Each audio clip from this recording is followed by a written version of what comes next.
Hi hello नमस्कार, मी दर्शना तांबोई. राजश्री मराठीमध्ये तुमच्या सगळ्यांचं स्वागत. यंदाच्या भाऊबीजेच्या निमित्तानं भावा बहिणीची एक खास जोडी मी तुमच्या भेटीला घेऊन आली आहे, ज्यांनी नुकतंच पुण्यामध्ये स्वतःचं हॉटेल सुरू केलंय.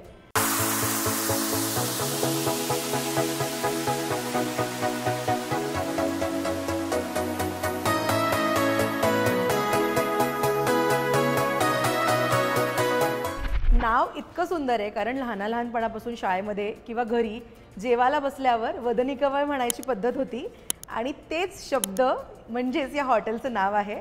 बरोबर तुम्ही गेस केलंय आत्तापर्यंत. अनघा आणि अखिलेश आज आपल्याबरोबर आहेत आणि मी आज आली आहे वदनी कवळमध्ये. एकतर सुंदर जेवण झालंय माझं, त्याच्यामुळे मी फारच खुश आहे. सगळ्यात आधी अखिलेश, तुला वेलकम राजश्री मराठीमध्ये. तुला पुन्हा एकदा वेलकम. धन्यवाद. पण पहिलाच प्रश्न, कसे आहात? एकदम मस्त. आणि मला ते तुझ्याकडनंच जाणून घ्यायचं होतं कारण की हा इंटरव्ह्यू होण्याच्या आधी तुझं इथलं जेवण खूप गरजेचं होतं. वदनी कवळची थाळी. खरंय. तर मीच तुला आता विचारते, तुला कसं वाटतंय? खूप सुंदर जेवण होतं. कढी इतकी छान आहे इथली, म्हणजे मी जेवताना किमान 3 ते 4 वेळा माझी यार किती छान कढी आहे. कारण अशी कढी ना मी काही वर्षांपूर्वी खाल्ली होती शेगावमध्ये आणि त्यानंतर कट्टू मी आज तिथे खाल्ली आहे. सो बऱ्याच गप्पा मला मारायच्या आहेत. पण सुरुवातीपासून प्रश्न विचारते. खरं तर गणपतीमध्ये अनघा आपण बोललो होतो की असं कसं काहीतरी तू करतेयस आणि क्विक एकदम काही दिवसातच वदनी कवळ सुरू झालं पुण्यामध्ये. सो कशी सुरुवात झाली याची नेमकी? सो मला असं वाटतं, मला एकदा अचानक कॉल आला बाबांचा आणि ह्याचाही कॉल आला होता की बाय द वे एक हॉटेलसाठी जागा बघितली, आपण हॉटेल सुरू करतो. म्हटलं काय? म्हटलं म्हणजे मला याच्यात काहीही कोणी इन्व्हॉल्व केलं नव्हतं. तर म्हटलं ओके ठीक आहे. मला वाटलं असंच ठीक आहे, बघितली आहे, आता पुढे विचार करतील, काही असेल. आठवडाभरात त्याचा कॉल आला की ते कलर वगैरे काय सजेस्ट करते सांग, म्हणजे तो हॉटेलला देण्यासाठी. म्हटलं कुठलं हॉटेल? म्हणजे अगं तुला सांगितलं ना ते फायनल केलं. मी म्हटलं ते फायनल केलं? म्हटलं मी काहीच नाही बघितलं अजून, काय करणार आहोत, कसं काय. तर ते बोलले की नाही तुला यावं लागेल. तर बाबांनी सांगितलं, जसं सिरियल तेव्हा नुकतीच अशी 4-5 दिवस उरले होते शेवटचे रंग माझा वेगळाचे. तर त्यांचं असं, जशी तुझी सिरियल संपेल तू लगेच इथे येणार आहेस पुन्हा. म्हटलं ठीक आहे. सो मी जेव्हा इथे आले तेव्हा ऑलमोस्ट सगळे इलेक्ट्रिक पॉईंट्स वगैरे असं सगळं काढून झालं होतं. मी तेव्हा पहिल्यांदा ही जागा बघितली आणि तेव्हा बाबांनी सगळी जबाबदारी ह्याला दिली होती की तिची सिरियल संपल्यानंतर ती तुला जॉईन होणार आणि तुम्ही दोघं मिळून हे करायचं आहे, मला डायरेक्ट ओपनिंगला बोलवा. बाबांनी ही जागाही बघितली नव्हती. तर जागा फक्त ह्याने बघितली होती. ह्याने फायनल डिसिजन घेतला आणि मला सांगितलं की तुम्ही दोघंच बघणार आहात. आणि मी जेव्हा जागा बघितली म्हटलं ही एवढी मोठी जागा आहे आणि आपणच दोघं करणार आहोत, कसं शक्य आहे? तर आणि त्यात बाबांनी अल्टिमेटम दिलं की तुम्हाला अनंत चतुर्दशीच्या दिवशी ओपनिंग ठेवायचं. ओके, आपण बोलायच्या 10 दिवसानंतर ओपनिंग करायचं असं होतं. ओके. सो हातात हार्डली 15 दिवस होते. कसं होणार काय काहीच माहिती नव्हतं. पण ते झालं कारण की फील्ड वर्क सगळं अखिलेश करत होता आणि बाकी फोन कॉल्स वगैरे इंटिरियरचं जे काय असेल ते मी करत होते. त्याच्यामुळे जे थकायचं, जिथे एनर्जी जाईल अशी कामं होती तर अखिलेश करत होता. आणि अखिलेशला मदतीला फक्त त्याचा एक मित्र होता संकेत म्हणून. सो हे दोघं मिळून बाहेर सगळी धावपळ, गोष्टी आणणं, हे करणं ते करणं, हे सगळं दोघं जण करायचे. आणि बाकी मग जे इंटिरियर सजावट जी आहे ती छान केलीस ते मी केलं. पण जेवणाला इतकी चव आहे ना अखिलेश, सुंदर. जसं ही म्हणाली की सगळी महत्त्वाची कामं निर्णय तुझ्या थ्रू झालेत. पण सोपी गोष्ट नाही आहे स्वतःचा एक सेटअप असा उभा करणं. आणि मित्राला बरोबर घेऊन म्हणा किंवा बहीण आहे माहिती आहे आपल्याला, तरीसुद्धा हा सेटअप उभा करणं सोपं नाही आहे. जेव्हा तुझ्या डोक्यात हे सगळं चालू होतं, हॉटेल करूयात, युजली असं होतं ना की अरे हॉटेल मॅनेजमेंटचं बॅकग्राऊंड असेल तर गोष्टी सोप्या होतात. पण आत्ता जेव्हा आपण बोललो तर असं काहीच नाही आहे. प्लस राहता तुम्ही नाशिकला, हॉटेल आहे पुण्यामध्ये. किती सोपं किती कठीण वाटलं अखिलेश तेव्हा तुला? नाही, सुरुवातीला तर खूप अवघडच वाटत होतं आणि माझं आधी होतंच हॉटेल. पण तेव्हा मी ॲक्च्युली पार्टनरशिपमध्ये केलेलं आणि मग नंतर मी ते बंद केलं. आणि आता म्हटलं आहे अनुभव आलेला त्याच्यात, हॉटेल लाईनचा सगळा होताच अनुभव. म्हटलं करूया, डेअरिंग करूया आपण, ही एक सुरुवातही करूया आणि मग अनुताईला मी सांगितलं की मी करतोय सुरू, मग तू ये आता. मग ती बोलली की बघते मी येते. पहिले ते तिने टाळाटाळच केली, सिरियसली घेतलीच नाही गोष्ट तिने पहिल्यांदा. तिला वाटलं मस्करी मला करते. वाटलं गंमत करते, म्हणजे हे काय अचानक उठून हॉटेल. अखिलेश जेव्हा आता ही म्हणाली की सुरुवातीला हिला ती गंमत वाटली, पण या एवढ्या मोठ्या सेटअपसाठी तिला कन्व्हिन्स करणं, कारण बाबा म्हणाले होते ना दोघांनी सांभाळायचंय, एक भाऊ म्हणून तुझ्यासाठी ते काय होतं नेमकं, हिला कन्व्हिन्स करणं आणि हिला मनवणं या सगळ्या गोष्टी? नाही, तिला तर आम्ही नाशिकलाच बोलवून घेतलं आधी बाबांनी आणि मी, की तू नाशिकला आहे. तिला शांत बसवलं आम्ही. मग तिला सगळं शांततेत सगळं सांगितलं की अशी अशी जागा बघितली आहे, फायनल ऑलमोस्ट केलीच आहे मी फायनल, आणि मी आता लवकरच मला सुरू करायचं आहे. मला बाकी काही इंटेरियर वगैरे एवढं मनात नव्हतं सुरुवातीला. मग ती बोलली आता तू केलीच आहे फायनल तर ठीक आहे बघू आपण. मग ती आली पुण्याला, मग तिने जागा वगैरे बघितली, तिलाही आवडली खूप, आणि मग बोलली की ठीक आहे करू आपण, मी आहे तुझ्या पाठीशी. मग ती बोलली की आता तू जरा बाहेरचे कामं बघ, मी आता इंटेरियरचं बघते, तू ह्याच्यात काही पडू नको, काही तू बोलू नको, सगळं मी माझ्या हिशोबाने बरोबर छान करते. म्हटलं ठीक आहे. मग मी माझ्या बाहेरचे कामं सुरू केलेत, किचन इक्विपमेंटपासून सगळ्या गोष्टी मग त्या सुरू झाल्या. किती छान. मी आता वरती येत होते ना, तर म्हणजे त्या पायऱ्या पहिल्या माळ्यावर येईपर्यंत एक एक होमली वाईब असतं ना, छान रांगोळी काढली आहे जिन्यांवर, किंवा मस्त भिंतीवर लिहिलंय वदनी कवळ घेता. आतमध्ये आल्यावर विठ्ठल दिसतोय. घरात प्रत्येकाचे फोटो आहे तिथे, म्हणजे आईकडचे आजी आजोबा, बाबांचे आई वडील, तुमच्या दोघांचे लहानपणीचे फोटो, इथे जुनं पुणे, असं एक मस्त वाईब क्रिएट केली आहे या हॉटेलमध्ये. अनघा, काय विचार होता या सगळ्याच्या मागे? विचार एवढाच होता, मला इंटिरियर करायचं. कारण ज्या क्षणी मी सांगितलं ह्याला आणि बाबांना की इंटिरियर करूयात आपण, त्यावेळेला दोघांचे चेहरे होतं की काय बोलतोय इंटिरियर म्हणजे. कारण ह्यांना इथे काहीही करायचं नव्हतं, फक्त लाईट्स आणि 1-2 फ्रेम्स एवढंच. आम्हाला खर्च करायचा नाही याच्यावर. तर या दोघांनी एक टीम तयार केली होती, आणि मला कसं नाही म्हणता येईल असं त्यांचा प्रयत्न चालू होता. म्हणजे ना बाबांची हिंमत होते बोलायला की नाही नाही नको आपण करूयात म्हणतात, ना हा मला सांगत होता. मला दोघंही हो हो म्हणत होते, पण दोघं एकमेकांशी बोलत की नाही नाही इंटिरियर थोडी करायचं आहे, नाही नाही नाही मी नाही करणार असं.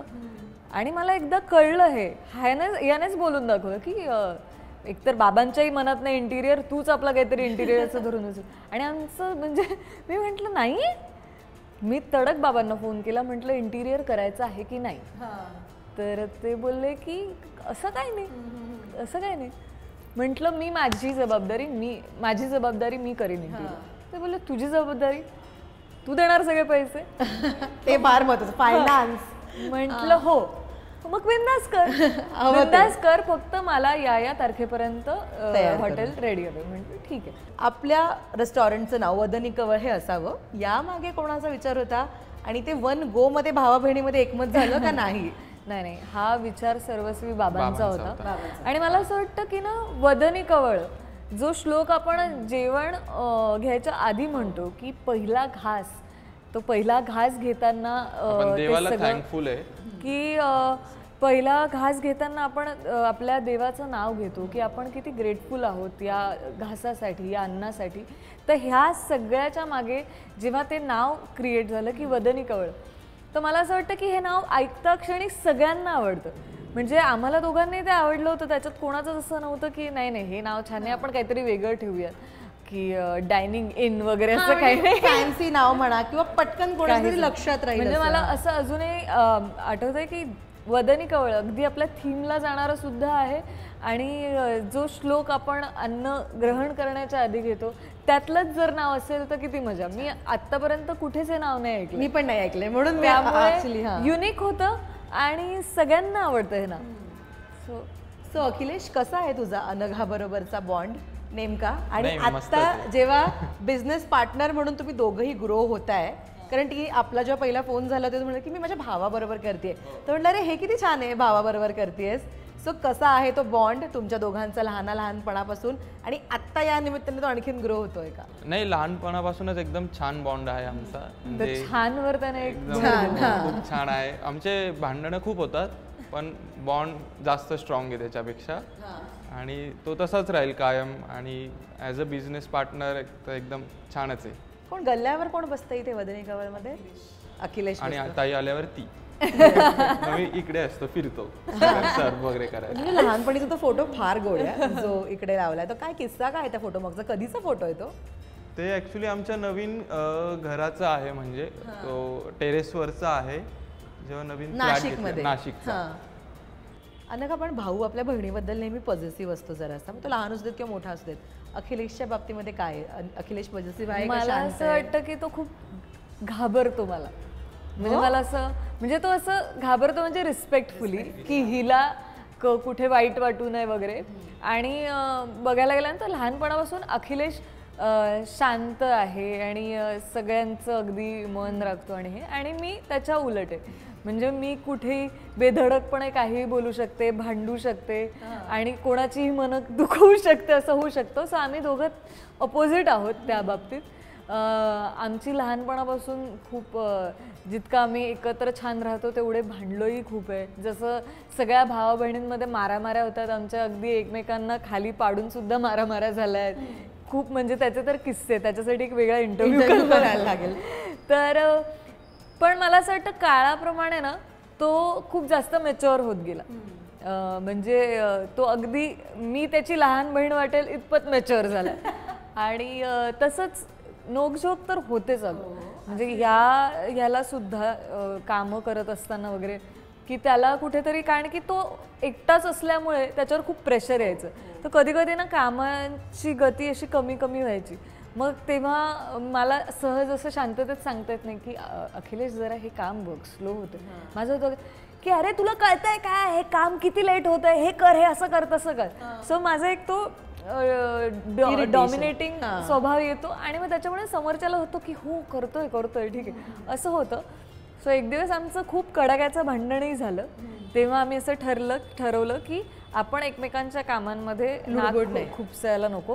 किचनची जबाबदारी तुझी, त्या तिथे जे काही काम असेल, स्टाफ असो तिथून किंवा मटेरियल असो, काही असो ते तुझं, आणि जे काही इंटिरियरचं असेल ते माझी जबाबदारी. सो आम्ही अशा जबाबदाऱ्या वाटून घेतल्या आणि मग तेव्हा कुठे आमचं काम असं छान सुरळीत झालं. आधीही होतं, पण आम्ही खूपच लुडबुड करायचो. स्पेशली मी खूप लुडबुड करायचे की तुझं हे काम झालंय का, हे कधी होणार, ते कधी होणार. पण मला असं वाटतं ते गरजेचं पण असतं, कोणीतरी पुश करणार. बरोबर. पण मी पुश नाही करत, मी ढकलून देते. मोठी बहीण आहे अखिलेश अनघा. आणि आपण कितीही नाही म्हटलं ना तरी एक असं मोठं कोणतरी असतं जो कायम आपल्या पाठीशी उभा असतो, आपले कान खेचतो तो चुकल्यावर, किंवा ही व्यक्ती माझी आहे ही ती फिलिंग असते. अनघाच्या बाबतीमध्ये असा कुठला अनुभव किंवा कोणती गोष्ट आज या भाऊबीजेच्या निमित्तानं शेअर करशील की आपली बहीण आपल्यासाठी आहे हे तुला ठामपणे जाणवतं दरवेळी? नाही, काही जरी असलं माझ्या जीवनात, कुठलाही प्रसंग वगैरे आला, जो वाईट असो चांगला असो, माझा पहिला फोन तिलाच जातो. ना आईला जात ना बाबांना जात, पहिला फोन तिला जातो. मग त्याच्यावर तिचे सजेशन मी जास्त प्रेफर करतो बाकीच्यांपेक्षा, की ती जे बोलेल की आपण हां यार ती जे बोलते ते बरोबर असेल आणि ती आपल्या शेवटी चांगल्यासाठीच बोलणार, आपल्या वाईटासाठी तर कधी बोलणार नाही ती. मग तेच की ती असते पाठीशी आणि कायम असणार ते आहे. तुझे सजेशन्स तो नेहमी घेत असतो अनघा. ही बहीण कशी आहे सजेशन देण्यात भावाला? हो, पण देतेच मी खूप सजेशन देते, मी खूप बोलत असते, सल्ले फुकटचे सल्ले अनेक देत असते. पण हो, येतो त्याचा फोन येतो किंवा काही गोष्ट असेल किंवा जी गोष्ट आईबाबांना सांगायच्या आधी कोणाला सांगायची असेल तर तो मलाच सांगतो. आणि त्याला माहिती आहे की हिला किती ती गोष्ट पटत नसेल तरी पण तो सांगतो, म्हणजे हिम्मत करतो सांगायची. पण मला असं वाटतं की तेच चांगलं आहे की त्याला कुठेतरी वाटतं की ते एक फिलिंग असणं की हां एक मोठी बहीण आहे आपली, की जे कुठलंही आपल्या आयुष्यात प्रॉब्लेम आल्यानंतर तिला सांगितल्यानंतर ते कुठेतरी ती असणार आहे सोबत. पण अखिलेश घरी लाडकं कोण आहे? कोणाचे जास्त लाड होतात आई बाबांकडनं? माझे. ओके. म्हणजे अजूनही लाडकाच आहे मी तिच्यापेक्षा. असं आईचेही मला दिवसभरात 10 फोन, बाबांचेही दिवसभरात 10 फोन. तिला येतो, तिला नाही तिचे पण येतात मला. असं आहे, लाडका तर मीच आहे. अनघा, काय म्हणणं आहे तुझं यावर? काय आहे ना, माझ्या आईबाबांना माझ्यावर खूप कॉन्फिडन्स आहे की हिला कुठेही सोडलं तरी ती तिथून परत येणार चांगली सुखरूप. ह्याच्यावर इतका जीव लावलाय मला. अगं लहानपणी मी पहिलीत असताना मी घरी एकटी राहायचे ग, कारण आई बाबा दोघेही वर्किंग. मला घरात लॉक करा, हे करा. तू विचार कर, तू एखाद्या बालवाडीतल्या किंवा पहिल्या मुलीला एकटं सोडशील का घरात? तर ते लॉक बिक करून तसं. तर मला लहानपणापासून इतकं एकटीला राहण्याची त्यांनी सवय लावली. म्हणजे मला अंधाराची भीती वाटत असेल तर माझी आई सांगायची रात्री उठून 2 वाजता पाणी आण ग माझ्यासाठी, कारण की मला भीती ती निघून जावी म्हणून. तर मला असं टफ बनवलं आणि ह्याच्या बाबतीत इतके लाडपेक्षा म्हणजे इतकं जपून ठेवलं त्याला. हा, की त्यांना असं ना खूप असं ग नाही नाही नाही ह्याला काही नको, ह्याच्या आयुष्यात नाही ग. मग त्यांना बोललं की मग त्यांना राग येतो, की त्यांचं म्हणणं काय तू करशील ग, तुझं आम्हाला टेन्शन नाही, आम्हाला टेन्शन ह्याचंय. की नको बाई, त्याने अजून बाहेरचं जग बघितलेलं नाही, तू तरी मुंबईत राहिली आहेस, तो अजून इथेच आहे, त्याला अजून खूप शिकायचंय. तर असे लाड आहेत. ते ती लाड नाही, ती काळजी. अखिलेश, आज मला तुला विचारायला आवडेल, कसा आहे अनघाचा स्वभाव नेमका? त्याच्याकडे नको बघूस, तू तिकडे बघ थोडे. खरं खरं सांग. आणि मला नाही आहे, ती मायाळू आहे जास्त. हे खरं सांगायचं इथे इंटरव्ह्यूज मध्ये लोकांना फसवायचं नसतं. नाही, नाही. मायाळू वगैरे मलाच असं वाटलं मी कधी मायाळू होते. चिडकी आहे खूप ती, पटकन राग येतो तिला आणि असं शांत होत नाही मला लवकर. तिच्या मनासारख्या गोष्टी झाल्या नाही एकदम राग वगैरे. घरी आल्यावर पण आम्हाला सगळ्यांना टेन्शन, अरे यार ही येणार ही येणार. मग आता असं यार, मी ती पहिल्यांदा घरात तिने आली नाशिकला तर विचारतो कधी जाणार तू आता, असं विचारतो तिला. हो लगेच, मी तर आल्यालाच विचारतो, म्हणजे बॅग ठेवायच्या आधीच तिला विचारतो कधी जाणार तू. कारण मी आले नाही तसं म्हणजे 2 महिन्यांनी जरी मी आले. काय बोललास? खूप त्रास होतो म्हणे आम्हाला. मी अगं नेहमीच आहे, मी अशी बॅग बिग घेऊन खुश होऊन की फायनली घरी आली. कधी जाणार आहे ग माझं होतं. म्हणजे कधीतरी चांगला विचार की कधी आले कोण विचारतं कधी जाणार. आणि माझा मुद्दा एवढाच असतो, मला घर स्वच्छ लागतं आणि माझी रूम ठराविक ठिकाणी एक्स्ट्रोवर्ट आहे हे तुम्हाला काही वेळापूर्वी सांगितलं. ते अगं ते तसंच होतं. माझे मित्रमैत्रिणी जेव्हा ह्याला हळूहळू कळतात ना हा कसा आहे, ते ह्याच्याशीच बोलतात. सो मला असं वाटतं की तो जे काही सांगतोय स्वभाव वगैरे, माझा स्वभाव एवढाच असतो की ना मला काही गोष्टी पर्टिक्युलर लागतात. जसं मी जेव्हा घरी जाते तेव्हा मला माझी रूम बाथरूम वगैरे सगळं स्वच्छ लागतं. आणि मग जर कोणी त्या रूममध्ये जरी गेलं असेल तरी पण माझं असं होतं की नाही कोण होतं इथे, ही चादर का अशी, ते का असं. त्याच्यामुळे मी येण्याच्या 3-4 दिवस जर यांना आधी सांगितलं ना तर हे कोणी तिथे जाणं बंद करतात. तिकडे ह्यांचे जे वस्तू असतात, ह्याचे काही वस्तू असतात ते सगळं, कारण ह्याची रूम जी असते हा इकडे तिकडे फिरत असतो, मला माझं पर्टिक्युलर लागतं. तर माझी रूम ह्याची होऊन जाते. मग त्याचा पसारा वगैरे सगळं तिथे असतं. सो मी येण्याच्या आधी यांचं खूप काय काय सगळं प्लॅनिंग प्लॉटिंग होतं की यार नको रे तिचं हे नको, यार तिचं हे कुठे, तिचं हे कुठे, असं सगळं. मग मी आल्यानंतर सगळे शांत बसतं. फक्त बोलायलाच येते ती आम्हाला नाशिकला खास, की चला आता यांना बोलून येऊ जरा. असं कधीच बोलले नाहीये सगळ्यांना, जरा बोलून येऊ, पण शिस्त शिकवून येऊ. हो, पण तिने बोललेलं सगळ्यात जास्त फोकस्ड किंवा डेडिकेशननी कोण ऐकतं किंवा कोण मनावर घेतं? कोणीच नाही. कोणीच नाही तसं, फक्त तेवढ्यापुरती तेवढं दाखवतं, पण नंतर आहे तसेच. मी स्वच्छ, मला असं वाटतं ना की स्वच्छता हे माझं खूप सुरू असतं. आणि मी त्याचे सल्ले फक्त ह्याला देत असते. किंवा कधी कधी असं होतं की माझे बाबा, त्यांना अगं वेळच नसतो कुठल्याच गोष्टीत ना, तर त्यांचं सुद्धा असं होतं की थकलेले असतात कधी, पण त्यांचं सगळं टापटीप असं नीटनेटकं असतं. पण कधी कधी जेव्हा ह्यांच्यावर निघतं की ह्या गोष्टी का नाही नीट, ते काय नाही, ते त्यांच्यावर सुद्धा निघतं. बाबांवर? हो, बाबांवर सुद्धा. बाबा हे बघा हे असं नीट नसतं, ते नसतं नीट, मग कसा व्यवस्थितपणा राहणार वगैरे. मग बाबाने म्हणतात की ना तू उंटावर येऊन शेळ्या हाकत जाऊ नकोस एकतर, म्हणजे तू हवं तर यायचं इथे, तू काम करायचं आणि मग जायचं. तू आम्हाला फक्त बोलायला येतेस का इथे आणि आम्ही ऐकून घेतो. तर तसं होतं. पण बाकी माझा स्वभाव छान आहे. कसा आहे? मायाळू आहे. मायाळू आहे. पण बाबांचा आता विषय निघाला, पण मला विचारायला आवडेल, भगरे गुरुजी म्हणजे फार बोटावर मोजण्या इतकी लोक म्हणजे ज्यांना माहीत नसतील भगरे गुरुजी. अनघा अतुल हेच माहिती होतं आणि एक दिवशी ती बातमी क्लिक झाली की भगरे गुरुजींची मुलगी, आणि मग देन तू पण ते सगळं एक्सपिरियन्स केलं अशी इतक्या त्या बातम्या झाल्या. सो ते आडनाव जे आहे ते फार मोठं आहे आणि त्याला फार रिस्पेक्ट आहे भगरे या आडनावाला. सो ते आपलं आडनाव सांभाळून वागणं, भाऊ बहीण तो टास्क म्हणा किंवा एक आपण मिळून मिसळून घेतो की बाबा आपल्याला हे जपायचं आहे, कारण एवढं बाबांनी आपल्या कमवून ठेवलं आहे भगरे गुरुजींनी. किती काळजी घ्यायला लागते भाऊ बहिणींना यासाठी?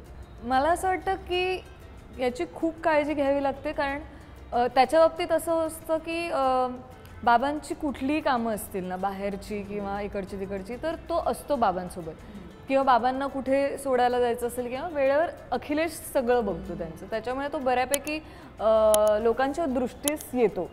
माझ्या बाबतीत असं होतं की एकतर मी ॲक्टिंग फील्डमध्ये असल्यामुळे ती खूप मोठी जबाबदारी कारण लोकांना असं वाटतं की गुरुजी आहेत तर गुरुजींची मुलगी फक्त एकतर शिक्षिका हवी नाहीतर एक घरकाम करणारी असू देत नाहीतर असं कुठलं तरी क्षेत्र हवं ज्यात ग्लॅमर नाही आहे काही नाही.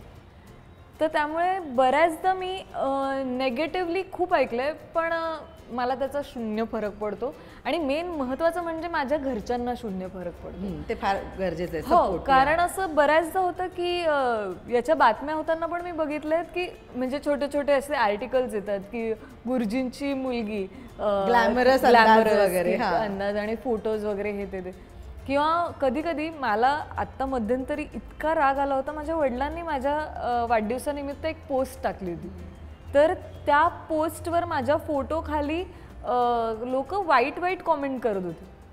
आता ते कितपत सिरियसली घ्यायचं हे आपल्या हातात असतं आम्ही सिरियसली घेतच नाही पण कधी कधी असं होतं की ना ही जी बुद्धी असते लोकांची की जी ज्यांना असं वाटतं की म्हणजे ग्लॅमरस फील्ड आहे त्याच्यामुळे तू ग्लॅमरस फील्डमध्ये आहे किंवा तू ॲक्टर असणं चुकीचं आहे कारण तू गुरुजींची मुलगी आहेस तर हे जे सगळं जपून वागणं आहे हे खूप अवघड होतं एका पॉईंट नंतर. पण मला असं वाटतं की मला स्ट्रॉंगली सपोर्ट करतात ते आई बाबाच म्हणजे त्यांनी मला एकदाही त्यांनी ऐकून दाखवलेलं नाही आहे की ही काय कसली बातमी आहे किंवा हे असं का म्हणलं जातं आहे किंवा तू काम करू नकोस किंवा तू दुसरं क्षेत्र निवड हे त्यांनी माझं हे क्षेत्र निवडण्याच्या आधी पण कधी बोलले नव्हते आणि नंतरही बोलत नाही. त्यामुळे ते ॲब्सोल्युटली मॅटर करत नाही पण असं होतं म्हणजे मला असं वाटतं की हे माझ्याच बाबतीत होत नसेल तर अशी लोक ज्यांचे आई वडील अशा फील्डमध्ये आहेत की ज्यांना असं होतं की अरे तुमची मुलगी ऍक्टर कसं शक्य आहे म्हणजे काय ऍक्टर कोण असतात माणसंच असतात ना. सो ते खूप असं होतं पण मला असं वाटतं की काही लोकांची बुद्धी गुडघ्यात असते तर त्याच्यामुळे मी काही फार लक्ष देत नाही पण ती जबाबदारी असते आणि मला असं वाटतं की आपल्यामुळे आपल्या आईवडिलांचं नाव कुठे खराब होऊ नये याचा विचार फक्त आपणच करू शकतो आणि मला असं वाटतं की ती ॲब्सोल्युटली ते त्यांनी जेवढा आपल्यावर विश्वास टाकलाय ना त्याच्यातच सगळं आलं. मग ती पुढे सगळं आपलं असतं किंवा जे असेल ते की आपण हे मनापासून करतो एखादी गोष्ट किंवा आपण कुठेही चुकीचं काम करत नाही आहोत हा एक आत्मविश्वास असणं तेवढंच इनफ आहे. अखिलेश किती काळजी घ्यावी लागते या आडनावाची आणि मी आता फोटो पाहिला ना तर बाबांचा यंगेज मधला जो फोटो आहे तो आणि आता तुला अनेक जण म्हणाले असतील ना एकदम सेम दिसतं असं बाबांचे यंग खूप जण बोलले असतील तुला हे असं नेहमीच बोलतात मी पण म्हणजे त्यांच्या वाढदिवसाला वगैरे कधी पोस्ट केले त्यांचे जुने फोटोज तर ते बोलतात की अरे हा तर तूच आहे हे तर तूच आहे म्हटलं नाही बाबा आहेत ते म्हणजे एकदम सेम दिसता तुम्ही डिक्टो दिसता म्हटलं हो. कसलं भारी. लहानपणीपासून ते आतापर्यंत अनेक किस्से घडत असतात जसं काय मारामारी तर भावा बहिणीमध्ये भांडणं आणि मारामारी चुकली नाहीये अनेक गोष्टी असतात ज्या आपण कितीही विचार केला तरी कधी विसरू शकत नाही. गप्पा मारताना फ्लोमध्ये त्या येतातच बोलताना. तो काय आज या भाऊबीजेच्या निमित्तानं काय किस्से सांगाल काय कायम लक्षात राहतं एकमेकांबद्दलचं? एक आठवतं मला एक असंच मी सायकल घेतलेली 5वीला मोठी सायकल तर ही घेऊन गेली शाळेत आणि मला म्हणजे आमची असं होतं की माझी सकाळची शाळा होती आणि हिची दुपारची होती तर शाळा सुटल्यावर मी तिला बोललो की मला चावी दे मी सायकल घेऊन चाललो माझी शाळेतच हां ती बोलली नाही नाही म्हटलं मी तुझ्या सायकलची हवा काढेल म्हणजे माझ्याच सायकलची ॲक्च्युली ती बोलली कार मग मी गेलो आणि त्या सायकलचे वॉल काढून आणले दोघी हां आणि तिच्या वर्गाजवळ गेलो आणि तिला वॉल दाखवले असे बघ तुझी हवा काढली तर हिला वाटली हिने काही दुसऱ्या सायकलचे आणले असतील म्हणून हिने काही लक्षच नाही दिलं. मग 5-5:30ला हिची शाळा सुटली मग ही आली बघितलं तर सायकल पंक्चर मग हिने कोणत्या तरी टीचरचा फोन घेतला आणि आईला फोन केला की अखिलेशने असं असं केलंय. आईने तर पहिले घरी मला मारलं गाडीवर बसवलं शाळेत घेऊन आली मला उतरवलं हिला गाडीवर बसवलं हिला घेऊन गेली मला सायकल घेऊन ढकलत आण म्हणाली. इथे आता मला कळतंय कोणाचे जास्त लाड झाले असतील. अनघा, काय तुझ्या कायम लक्षात राहतं? अखिलेशचा किस्सा शेअर कर एखादा. सो किस्सा असा आहे, खूप किस्से आहेत ग. आता त्यातल्या त्यात मकर संक्रांतीच्या दिवशी आईने सांगितलं होतं 6 वाजता तयार राहा संध्याकाळी, आपल्याला आजीकडे जायचं आहे. तर आमचं असं झालं ठीक आहे. आम्ही 5 वाजता दोघं, ह्याने मला सांगितलं की तिथे गार्डन आहे, पतंग पडतात, ते पतंग आपण उचलतो बरोबर, वेचायला जातो किंवा पळतो पतंगीच्या मागे. तर तिथे सगळे मुलं आहे, तू मुलगी आहेस तर तुला कोणी बोलणार नाही, आपण पतंग उचलायला जाऊ. म्हटलं ठीक आहे. तर आम्ही गार्डनमध्ये गेलो. मी मुलगी असल्यामुळे फार मुलं काही आजूबाजूला नव्हते, मग पतंग मी उचलायचं. असे आम्ही 3-4 पतंगी पकडल्या आणि चला आता घरी जाऊ. आम्ही दोघंही धुळीने वगैरे भरलेलो आणि हे सगळं. घरी गेल्यानंतर लक्षात आलं 7 वाजले आणि आई बसली होती. आई आवरून बसली होती आई. आणि आम्ही लहान होतो, म्हणजे हा काहीतरी 1ली 2रीत असेल आणि मी सुद्धा काहीतरी 4थीत वगैरे असेल. आलो घरी आणि आम्हाला कळलं की आईने 6 वाजता तयार व्हायला सांगितलं आणि आम्ही दोघं खूप घाबरलो. आता काय करायचं? तर म्हटलं आता काय नाही, रेडी राहा. मग आम्ही गेलो. आई काहीच बोलली नाही. आई बोलली की जा हातपाय तोंड धुवा, रेडी व्हा. म्हटलं ओके. मग आम्ही हसलो, काहीच बोलले नाही, काय झालं. आम्ही बाथरूममध्ये हातपाय तोंड धुवायला गेलो आणि आई बाथरूममध्ये आली आणि आम्हाला जे मारले आईने, बाप रे. त्या एक तर पतंगी वगैरे सगळ्या फाडल्या, त्यात आम्हाला मारलं आणि आम्ही रडतोय. म्हणजे तिथून गाडीवरून आजीकडे जाईपर्यंत आम्ही रडत होतो आणि आजीकडे गेल्यानंतर आजीला दिसली आमच्या दोघांची सुजलेली तोंड. आणि आईने सांगितलं होतं जर का आजीला सांगितलं तर अजून मार. आणि मग आजीने विचारलं की काय ग म्हणे, काय झालं? आजी, आईने खूप मारलं असं म्हणून जे रडायला लागलो आणि माझं रडायचं म्हणून हा पण रडायला लागला. आणि तेव्हा आईचा लुक जो होता कधीच विसरणार नाही. पण हा किस्सा आहे. असे अनेक किस्से. मग एक अजून असा किस्सा आहे की अखिलेश नुकतंच कार नुकतंच कार चालवायला शिकला होता. आणि माझी एक बहीण आहे, आत्याची मुलगी, खूप बंड आहे, माझ्यापेक्षा 1 वर्षांनीच लहान आहे. तर तिला जायचं होतं फिरायला बाहेर, कॉलेज रोड नावाची जागा आहे नाशिकला. तर ती ह्याला बोलली की चल ना गाडी काढ, तू शिकलायस ना, मला कॉलेज रोडला सोड. तर गाडी हा शिकला होता एक हॅचबॅकवर. तर आमच्याकडे होती आणि 2 होत्या, इनोवा होती जी मोठी SUV. आणि मी गेले रूममध्ये आराम करायला. तर मी जेव्हा म्हणजे रूममध्ये असताना बाबांचा कॉल आला की काय ग इनोवा कुठे आहे? म्हटलं काय बघा बरं बाहेर. मग ती परत बोलले बाबा की अखिलेश कुठे? मी त्याला आत्ता बघितलं. म्हटलं कसं शक्य, आम्ही आत्ता जेवलो सोबत. मी बाहेर आले, हे कोणीच नव्हते. आणि मला कळलं की हा इनोवा घेऊन जो मुलगा आत्ता शिकलाय का, डायरेक्ट इनोवा घेऊन हा गेला. मी म्हटलं दोघांना आत्ताच्या आत्ता घरी यायचं. 5 मिनिटात हे घरी आले आणि मग आमचं खूप भांडण झालं. मग तिने शर्ट वगैरे खराब केलं, कॉफी फेकून. कॉफी फेकली. कॉफी होती, पडून होती समोर. तर मी त्याला बोलत होते आणि रागारागात तो बोलला की मुका झालं असं बोलत होता. तेव्हा मी कॉफी त्याच्या शर्टवर फेकली नव्या. असं सगळं. आणि त्या शर्टने नंतर पुसायला लावली मलाच. म्हणजे त्या कमाल आहे. पण म्हणजे ना या इतक्या गोष्टी असतात ना लहानपणीच्या, आपण नॉर्मली ज्या बोलायला सुरुवात करतो हे येतच लक्षात. पण तरी सुद्धा भाऊ बहिणीच्या स्वभावामध्ये काही गुण हे सारखे असतातच. एक कॉमन गुण कोणता आहे दोघांच्या स्वभावातला? कॉमन गुण म्हणजे मला असं वाटतं की एकतर आम्ही खूप बंड आहोत दोघंही लहानपणापासून. आणि मला असं वाटतं कुठेतरी आमच्या दोघांची एक मॅच्युरिटी लेवल जी आहे ती सेम आहे. की आम्हाला दोघांना खूप कमी वेळात एक ती समज असते, एक की ती समज आली आहे खूप कमी वेळात. त्यामुळे मला असं वाटतं की ते खूप गरजेचं आहे. आणि स्वभाव म्हणाल तर जसं दोघांचे गोड स्वभावाचे, त्यात माझा सगळ्यात गोड आहे, तुझं जास्त गोड आहे. सो तुला आता प्रश्न आहे अखिलेश, जर गिव्हन अ चान्स अनघाच्या स्वभावातला एखादा गुण तुला लहान भाऊ म्हणून बदलता आला किंवा कोणी विचारलं की लहान भाऊ म्हणून अनघाच्या स्वभावातला एक गुण बदल, तर कोणता बदलशील? गुण की अवगुण? ओके, अवगुण. तिचं गुणच असेल तो ज्याला आपण अवगुण म्हणूया. चल. हा. आणि पटकन चिडते आणि लगेच बोलते ते असं. तो बदलेल की तू समजव, शांततेत समजव गोष्टी, असं चिडून नको, अंगावर येऊन नको समजवत जाऊ. भीती वाटते. अंगावर जाऊन गोष्टी समजत का? अनघा. So हा बदलायला आवडेल तो आवडेल बदलायला. तुला आवडेल का बदलायला? पण नाही. I am working on very diplomatic answer. Working on it. नाही नाही, मला आवडेल. मी तुला प्रॉमिस देते की या भाऊबीजेला तुला नीट इथून गेल्यावर जर भांडणं झाली तर मी जबाबदार नाहीये.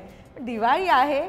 कशी असते नाशिकमध्ये दिवाळी? किती धमाल करत आलाय लहानपणापासून? मी तुला सांगू का, मी आय डोंट नो हे सगळ्यांसोबत होतंय का, पण ना गेल्या काही वर्षांपासूनच्या दिवाळीत ना अशी मजाच येत नाही अगं. जे आपण लहानपणी दिवाळी असायची ना, जे सगळे जमायचे वगैरे, पण मला असं वाटतं की जी धमाल असते ती मला माझ्या आत्याकडे जाऊन वगैरे, आम्ही जे सगळे जमतो, माझी आत्या राहते शिरगाव, म्हणजे वापीकडे एक गाव आहे, तर आम्ही सगळे आत्याकडे जातो. तिथे भरपूर फटाके, त्याच्यानंतर छान जेवण, सकाळी पहाटे उठून फराळ, आणि तिची फॅमिलीच खूप मोठी, त्यात आम्ही, तर अशी खूप लोक असतात, छान मजा येते फराळ करायला, फटाके उडवायला. त्यात आत्याचा मुलगा आहे माझा, तो आता लंडनला शिफ्ट झाला आहे, तर त्याच्यासोबत फटाके उडवण्यात एक मजा असते वेगळी, कारण की तो सगळे फटाके हातात उडवतो, रॉकेट असे सोडतो. त्यामुळे थ्रिल, तो गावाकडचा थ्रिल. मला असं वाटतं की तिकडे गावाकडे जी दिवाळी होते ना, ती शहरांमध्ये अनुभवायलाच मिळत नाही, तर तशी दिवाळी. आणि आत्ता आजकाल असं होतं की कामामुळे वगैरे आपण करतो सेलिब्रेट, पण ते आधीसारखी मजा उरलेली नाही. आणि गेल्या अनेक वर्षांपासून आम्ही फटाके उडवणं पण बंद केले, पोल्युशन आणि या सगळ्याचमुळे. पण आताची दिवाळी जरा शांत असते, सगळे जेव्हा जमतात तेव्हा मजा येते. आणि मला असं वाटतं की तेच आता इतकं अवघड झालं ना, सगळ्यांचं एकत्र येणं, तर तेच खूप महत्त्वाचं आहे. त्यामुळे सगळे एकत्र जरी आले तरी पण तीच दिवाळी, तोच दसरा. ॲब्सोल्युटली. काय पण ही गिफ्टच्या बाबतीमध्ये एक्सपेन्सिव्ह आहे खूप का इझी गोईंग आहे? नाही, इझी गोईंग. किती फटका बसतो खिशाला? नाही नाही नाही, तसं काही फटका नाही बसत.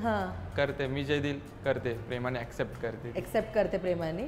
बाबांकडून वसूल करते किंवा मला फोन करते, मग एवढे पाठव, एवढे पाठव. गिफ्ट राहिलंय. पण ती मोठी आहे, तर तुझ्याकडनं लिंक्स वगैरे जातात की नाही शॉपिंगच्या? काही पैसे पाठव, 200 पाठव, 300? नाही नाही, असं मी तुला खरंच सांगते की मी त्याच्यापेक्षा मोठी आहे.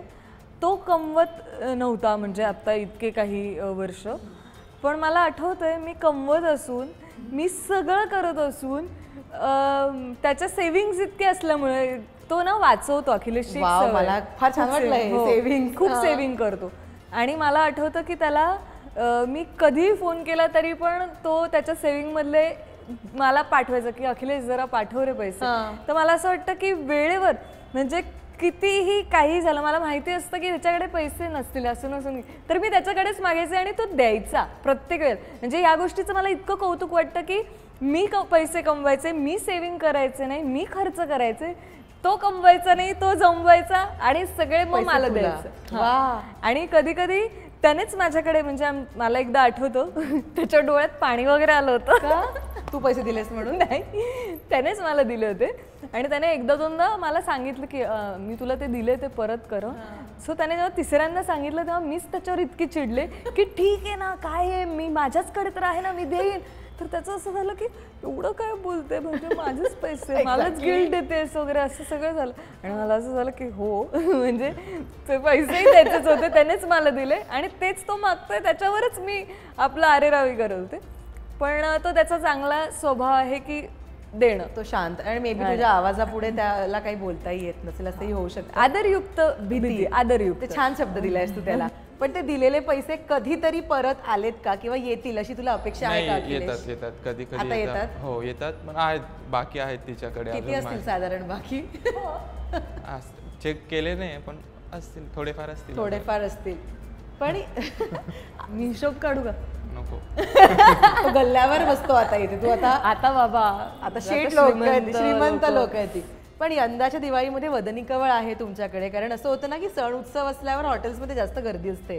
सो यंदाची दिवाळी आणि भाऊबीज वदनी कवळ मध्ये अखिलेश? हो नक्कीच.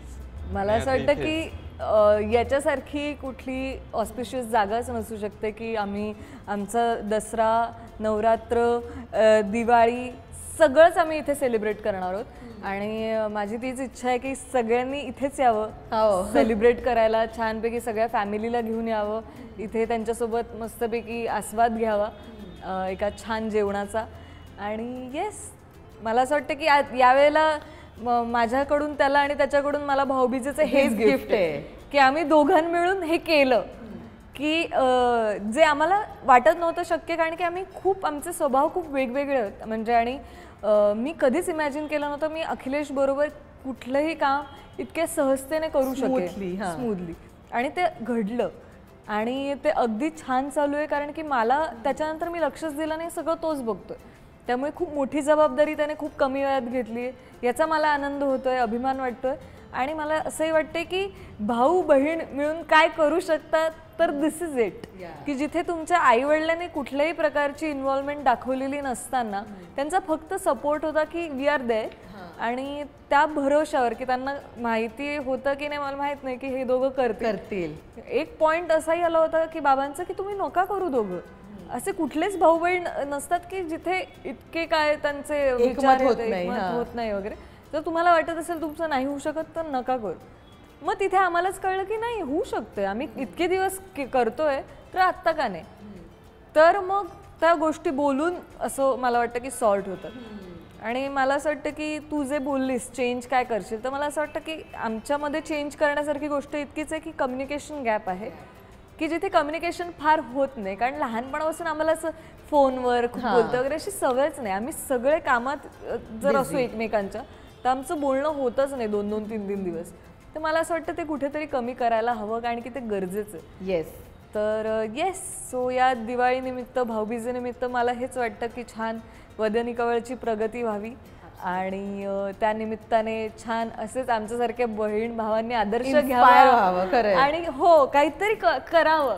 कारण की रिस्क असते प्रत्येक फील्डमध्ये, पण ती रिस्क घेतल्याशिवाय कुठलंही काम पॉसिबल होऊ शकत नाही. 100% खरं बोलीस. पण हिने मगाशी अखिलेश एक प्रॉमिस केलं की तिचा तो राग काय आहे तो कमी करणार आहे असं ती म्हणाली आहे. सो या भाऊबीजेला काय अनघाला तुला प्रॉमिस करायला आवडेल? काय प्रॉमिस करशील तिला?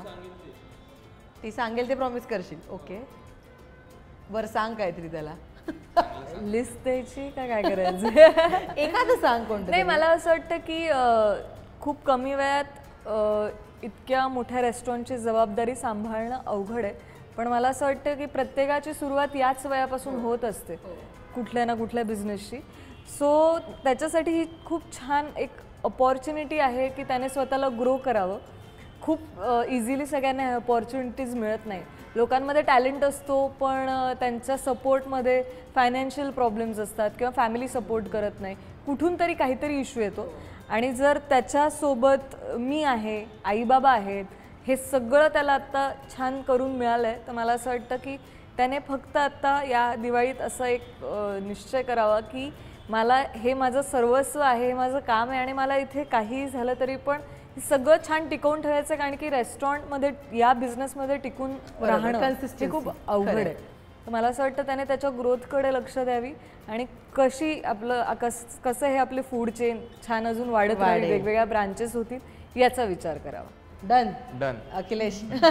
पण जे तू आता म्हणालीस तुमच्या या वेगवेगळ्या फूड चेनमध्ये आम्हाला सुद्धा यायला आवडेल, वदनी कवळच्या वेगवेगळ्या फ्रँचायझीज. Thank you so much. एक तर इतकं छान ट्रीट केलं तुम्ही आम्हाला, इतका मस्त इंटरव्ह्यू दिला आणि all the best. Naveen baby आहे तुमचा, त्याला खूप खूप मोठं होताना बघायला आम्हालाही आवडेल. आणि तुम्हाला हॅपी दिवाळी आमच्याकडनं. Thank you so much. Thank you. Happy Diwali. Happy Diwali. Thank you.